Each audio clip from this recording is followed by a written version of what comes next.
We received a call of a vessel aground south of the San Mateo Bridge. And so originally the crew got briefed up. I briefed my crew. I said, we're getting underway. We're going to go down south the San Mateo Bridge. We started making our way down to the San Mateo Bridge when we had another call. And they said, our command center said, we need you to divert. There's been a vessel that overturned near Alameda. From what was said was they're having a great day on a boat, and on a Father's Day, he was trying to enjoy his day with his family, and they were driving their little I believe it was a 15-foot aluminum boat with a small outboard engine, and he turned too sharply and the boat capsized. Well, I hailed Petty Officer Ward over the radio to notify him of the situation and passed all of the information that was given to me by sector, and they immediately started heading over that way. We heard that there were people in the water in the vicinity of Alameda, and I was pretty excited at that point. I mean, that's exactly why I joined the Coast Guard and why a lot of people join the Coast Guard, so I was excited to get to do the real mission so early in my career. We didn't really know that much initially. We just knew that there was persons in the water, 3 persons in the water. When we launched our boat crew, we were underway and we essentially were headed straight there. And once we got on scene, we realized that more information got passed of the actual location. Once we got on scene, we noticed it was 3 people in the water, and it was 2 children and 1 male adult. As we pulled up, the capsized vessel was pretty apparent. Its bow, well, the bottom side of its bow was already sticking out of the water. Petty Officer Ward was positioning the vessel so we could start addressing the people in the water. There were a couple of kayakers. There was a ton of gear adrift from the boat that had flipped over.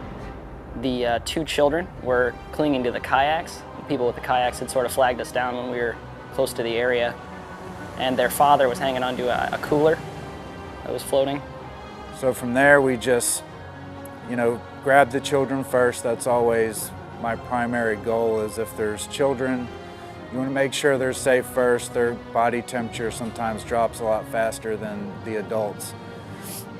So we grabbed the children, brought them on board, and then I motored over to their father and pulled him off the cooler, and we got him on board. First thing you got to do is just get all their wet clothing off, wrap them in a blanket. With the children, it's kind of delicate just because you want to make them comfortable. It's kind of invasive when you're taking off clothes. So the first thing we did with her was just tear off everything except for the really bottom garments, and then we just wrapped her in a blanket and just kept her calm, started asking her questions. And we were very, very close to shore, and EMS was there already. So I didn't go into too much other treatment. The best thing for her was to get her to the hospital as soon as possible. Once on board, we had to assess the situation on their condition, and all 3 of them were very cold and starting in the early stages of hypothermia. So we treated them for hypothermia, and we immediately called emergency medical and met up with the emergency medical over at the marina nearby. It's a good feeling when you can save someone's life and, make a difference in that way. We got there fast. We pulled them out. We got them to where they needed to be as fast as we could. We did our job right. That was one of my favorite cases we've ever had. Having the children say thank you to me, that's the biggest memory that I have from that experience. It was able to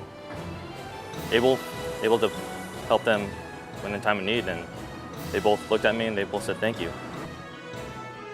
Please welcome tonight's awardees from Coast Guard Station San Francisco. Petty Officer Mark Ward. Petty Officer Alexander Mayer. Fireman Renee Brown. Seaman Benjamin Lowry. And Seaman David Sofer.